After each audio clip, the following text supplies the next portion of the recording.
So with initial setup of the balloon pump, if you are unfamiliar or it's been a while since you've done it, you can see here where it says help available for initial setup. If you hit the help screen, you can see there it says setup, initial setup.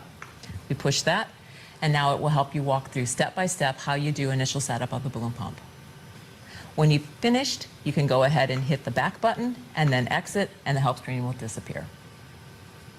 The first thing that we're going to need to do to set up the pump is to establish our ECG. As mentioned earlier, the ECG is color-coded and keyed specific just for the CardioSafe pump. Plug it into the ECG until you feel it lock in. The second piece we're going to need is going to be our pressure cables. The pressure cable comes with just an adapter. The adapter has the color-coded, keyed piece to it, as well as the end for your ArtLine cable to be plugged into. It will look, when it's connected, like this. So now we're going to plug in the color-coded and keyed arterial pressure cable. This cable is the one that you would use if you have a non-fiber optic catheter.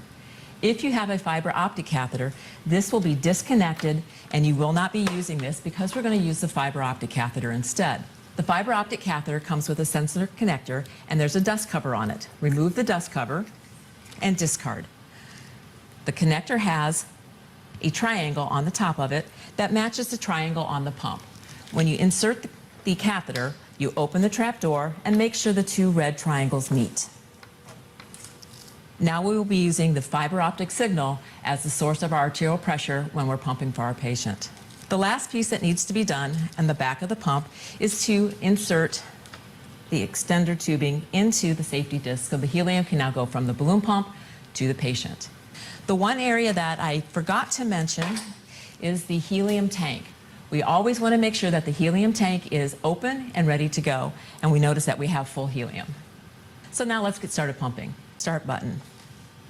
Upon hitting the start button, what's going to happen is the catheter is going to fill, the balloon pump is going to set the timing, it's going to set the trigger, and it's going to automatically increase the augmentation to maximum to begin the support of your patient.